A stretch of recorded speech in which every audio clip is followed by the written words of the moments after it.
Longsoran sampah TPA Cipayung, Kota Depok menyebabkan aliran kali Pesanggerahan yang berada di bawahnya mengalami penyempitan.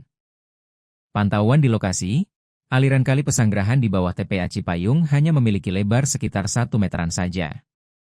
Tepian sungai dipenuhi oleh berbagai macam jenis sampah yang menggunung tinggi hingga yang terlihat hanya aliran air kecil saja. Padahal di wilayah lain, lebar aliran kali Pesanggerahan berkisar antara 8 hingga 12 meter. Imbas penyempitan kali Pesanggerahan, wilayah Bulak Barat, Kecamatan Cipayung terendam banjir hingga bertahun-tahun. Bahkan, area yang berbatasan langsung Pasir Putih, Kecamatan Sawangan itu berubah menjadi danau imbas banjir yang merendam. Terlihat beberapa rumah warga yang tenggelam dan rusak, meskipun sudah mendapatkan ganti rugi dari pemerintah kota, Pemkot, Depok. Sementara itu, di area TPA Cipayung, sampah menggunung tinggi hingga sekitar 30 meter. Penanganan sampah di TPA Cipayung masih berpaku pada open dumping, yakni sampah hanya ditumpuk di area terbuka tanpa ada proses pengolahan dan pemilahan. Kepala UPTD TPA Cipayung, Ferry Dewantoro menjelaskan, TPA Cipayung telah mengalami overcapacity atau kelebihan volume sejak tahun 2018. Saat ini, Kota Depok menghasilkan sampah sekitar 1.300 ton per hari, dan rata-rata 900 hingga 1.000 ton diantaranya masuk ke TPA Cipayung. Kata Ferry, Jumat, 19 Juni 2026. Izin Pak Ferry, terkait kondisi TPA Cipayung saat ini seperti apa sih Pak? Untuk kondisi TPA Cipayung saat ini kita sudah mengalami over capacity atau over volume sebenarnya sudah dari sejak tahun 2018.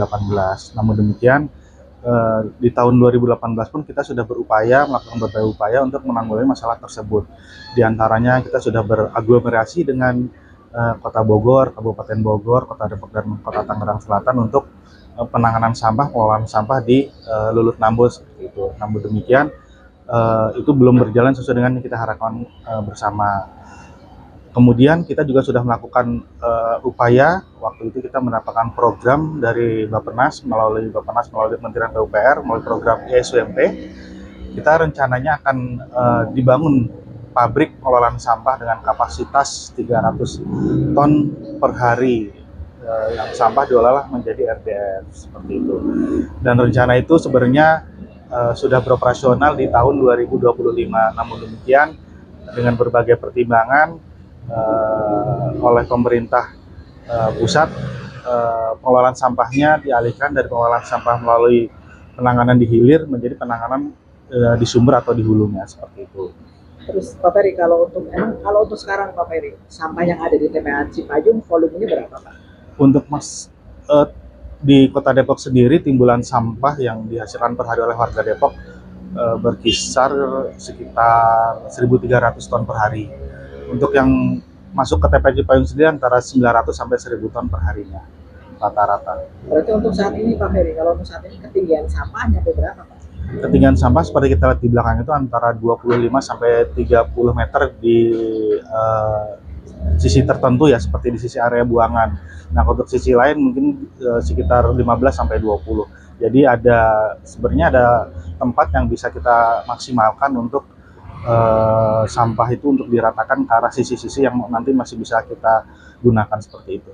Nah, ini kan dimanapun tempat sampah biasanya kendala utamanya longsor Pak ya? Ya. Kalau yang dilakukan oleh TPA Cipayung sendiri mengantisipasinya gimana? Untuk mengantisipasi sendiri saat ini kita sudah ada beberapa lokasi sebenarnya yang di TPA Cipayung itu yang menjadi zona hijau. Jadi kalau sudah jadi zona hijau, kecil kemungkinan untuk terjadi dampak longsor. Adapun yang masih zona aktif, kita upayakan untuk melakukan pemadatan dan terasering sampah untuk meminimalisir dampak longsor seperti itu, Mas. Termasuk yang di Kali Pesanggerahan itu Pak ya? Untuk di Kali Pesanggerahan kita rutin mengadakan normalisasi sehingga nanti kami upayakan agar sampah yang turun Kali Pesanggerahan itu tidak sampai menghambat aliran Sungai Pesanggerahan. Nah, yang terkait RDF rencananya beroperasi kapan itu Pak? Nah, ini ada kabar baik. Di tahun 2025 akhir kemarin di bulan Desember, Pak Wali itu sudah ber-MOU dengan pihak swasta. Memang sebelumnya sudah beberapa pihak swasta yang ingin bekerja sama untuk melakukan pengelolaan sampah. Namun yang serius ya kemarin ini terakhir di bulan Desember. Jadi kita bekerjasama dengan PT BSA Dinas Air Abadi untuk melakukan pengelolaan sampah dengan kapasitas 1.000 ton per harinya. Pak, ini mungkin yang jadi perhatian publik itu kan di samping sana itu yang banjir yang lama surut Pak ya. Iya. Ya, sebenarnya kendala utamanya apa sih Pak di situ Pak? Kendala utama yang kita lihat ke lapangan ke sana ada sedimen yang memang perlu untuk dinormalisasi begitu. Sedimen itu artinya ada Endapan-endapan dan ada kiriman dari hulu Sungai Pesanggeran sendiri. Pak, kalau dari nanti mungkin kan Pak Wali sering banget ke sana Pak ya. Iya. Langkahnya apa sih Pak yang bakal dilakukan? Untuk yang sudah kami lakukan sampai saat ini kita bekerja sama dengan Dinas PUPR pas untuk melakukan pengerukan sedimen dan normalisasi Sungai Pesanggeran situ. Tapi ada kemungkinan surut nggak Pak yang di sana? Ada kemungkinan surut, nanti bisa ada kemungkinan surut bisa digunakan kembali, dan dari pihak PUPR juga sudah ada beberapa kegiatan yang direncanakan untuk mengatasi banjir tersebut. Jadi memang fokus utamanya gimana caranya sedimen di Kali Pasanggerangan itu dikeruk Pak ya? Dikeruk untuk memperlancar aliran Sungai Pesanggeran. Pak, selain itu mungkin Pak ada kendala lain nggak Pak terkait pengelolaan sampah di TPA Cipayung yang tadinya kan nggak boleh open dumping gitu Pak? Oh iya, sebenarnya pengelolaannya karena kita sampai saat ini masih menggunakan cara yang lama ya, angkut kumpul buang terus timbun di TPA.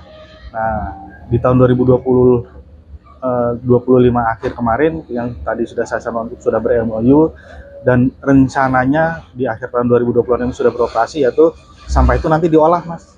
Jadi kalau tidak diolah seperti kita lihat ya akan menjadi gunungan sampah saja. Tapi alhamdulillah melalui berbagai upaya pemerintah kami targetkan di 2025 akhir ini sudah ada pabrik untuk pengolahan sampah dengan kapasitas 1.000 ton per harinya. Dan pabrik tersebut bisa mengelola sampah, baik sampah yang baru maupun sampah yang ada di area landfill. Jadi harapannya masyarakat yang sudah memilah sampah, kemudian volume sampah yang masuk ke TPA Cipayung itu berkurang. Bu, ini banjir yang mutus jalan ini udah berapa tahun Bu? Udah ada 4 tahun mah, kurang lebih dah 4 tahun. Iya. Kalau kondisinya sendiri sih berapa Bu? Maksudnya? Kalau kondisi banjirnya ini yang terendam apa aja Bu? Ya rumah, berapa rumah. Udah bang, udah kagak bisa dijalanin pisan. Udah repot kemana-mana jadi kita ngelibeng.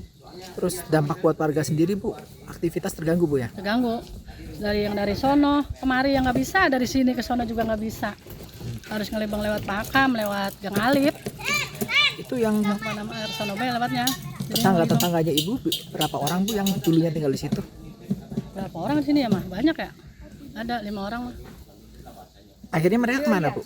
Dari sini ya pindah sono, ya ada orang sono ya pindah ke sono, pindah ke kampungnya sono. Udah dibayar kan?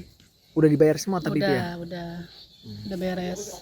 Terus kalau untuk sekarang Bu ya, maksudnya mungkin yang warga rasakan Bu, pemerintah pernah kesini terus janjiin apa gitu? Saya sih nggak pernah nemuin, cuman hanya dari ini Pak RT gitu. Ya kemari mulu sih, ya Pak Wali, Pak apa, cuman ya begitu doang dah. Saya nggak bisa ngomong apa-apa dah. Kalau harapannya Bu, mungkin harapan dari warga sendiri gimana Bu? Biar bisa dianuin gitu bang, biar bisa ngelewatin dari sini ke sono. Kasihan tukang dagang juga ngelibeng kan, nggak bisa lewat sini. Aturan jadi bensin seliter jadi lebih gitu. Dari dampaknya emang menyusahkan warga Bu ya? Ya betul. Biar buru-buru dianuin deh bang. Biar buru-buru di apa namanya itu dirapihin didandanin jembatannya. Iya, kalau kayak gini kan jadi bingung semuanya. Dampak yang pada jualan gitu. Tapi yang terendam banjir udah semuanya udah pindah Bu ya? Udah pindah semua. Dari mulai awal banjir gitu Bu? Dari bulan awal mah belum. Kali ini udah kering, enggak. Pas kemarin ini udah dibayar semua. Udah pada pindah ke atas. Dibayarnya kapan Bu? Lagi kapan ya? Udah 2 tahun kali kayaknya mah. Oh udah dibayar semua tapi Bu ya? Udah beres. Namanya siapa Ibu Bu? Nama saya Ibu Rohati. Rohati.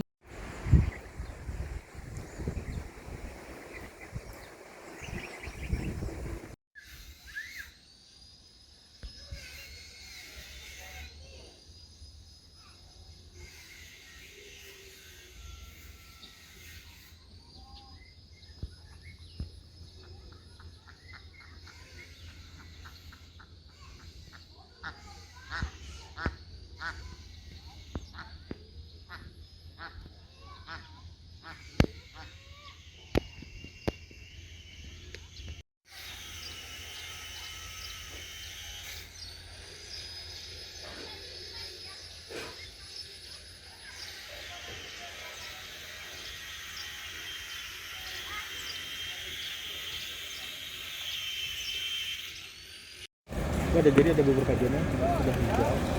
Oh ya, itu yang udah hijau itu yang udah lama Pak ya?